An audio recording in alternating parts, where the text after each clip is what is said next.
এশিয়ার দেশগুলোর ভাগ্য একে অপরের সাথে জড়িত, বলেছেন প্রধান উপদেষ্টা। এশিয়ার দেশগুলোর ভাগ্য একে অপরের সাথে গভীরভাবে জড়িত বলে মন্তব্য করেছেন বাংলাদেশের অন্তর্বর্তী সরকারের প্রধান উপদেষ্টা ডক্টর মোহাম্মদ ইউনূস। চীনের হাইনানে Boao forum for Asia BFA সম্মেলনে দেওয়া বক্তব্যে এ আহ্বান জানান তিনি বলেন, এশিয়ার দেশগুলোর অর্থনৈতিক, সামাজিক ও পরিবেশগত ভবিষ্যৎ একে অপরের ওপর নির্ভরশীল। আমাদের সম্মিলিত প্রচেষ্টা ছাড়া টেকসই উন্নয়ন সম্ভব নয়। এই বক্তব্য এশিয়ার আঞ্চলিক ঐক্য ও সহযোগিতার প্রয়োজনীয়তার ওপর নতুন করে আলোকপাত করেছে। ডক্টর ইউনূস উল্লেখ করেন, জলবায়ু পরিবর্তন, বাণিজ্য এবং প্রযুক্তিগত উন্নয়নের মতো বিষয়ে এশিয়ার দেশগুলোর মধ্যে সমন্বয় অপরিহার্য। তিনি বলেন, ভারতের বন্যা বাংলাদেশকে প্রভাবিত করে, চীনের শিল্পায়ন দক্ষিণ পূর্ব এশিয়ার পরিবেশের ওপর প্রভাব ফেলে।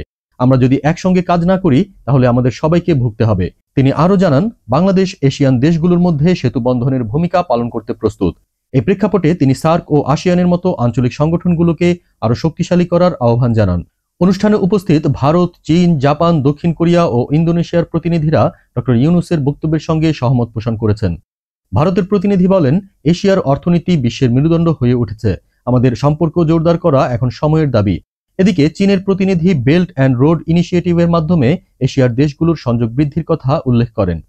অর্থনৈতিক বিশ্লেষকরা বলছেন, এশিয়ার দেশগুলোর মধ্যে বাণিজ্য ও বিনিয়োগ বৃদ্ধি পাচ্ছে। 2024 সালে এশিয়ার অভ্যন্তরীণ বাণিজ্যের পরিমাণ $3 ট্রিলিয়ন ছাড়িয়েছে, যা বিশ্ব বাণিজ্যের একটি বড় অংশ। ডক্টর ইউনূস এই প্রেক্ষাপটে বাংলাদেশের সম্ভাবনার কথা তুলে ধরে বলেন, আমাদের তরুণ জনশক্তি এবং ভৌগোলিক অবস্থান এশিয়ার উন্নয়নে বড় ভূমিকা রাখতে পারে। তিনি প্রযুক্তি ও শিক্ষায় বিনিয়োগের ওপর জোর দেন। এশিয়ার দেশগুলোর মধ্যে রাজনৈতিক উত্তেজনা থাকলেও ডক্টর ইউনূস সহযোগিতার মাধ্যমে সমাধানের পথ খুঁজতে বলেছেন।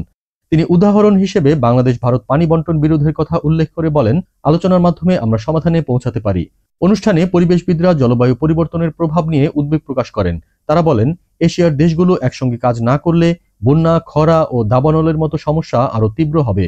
ডক্টর ইউনূস এই বিষয়ে সম্মিলিত গবেষণা ও প্রযুক্তি বিনিময়ের প্রস্তাব দেন। দেশজগৎ ডেস্ক নিউজ।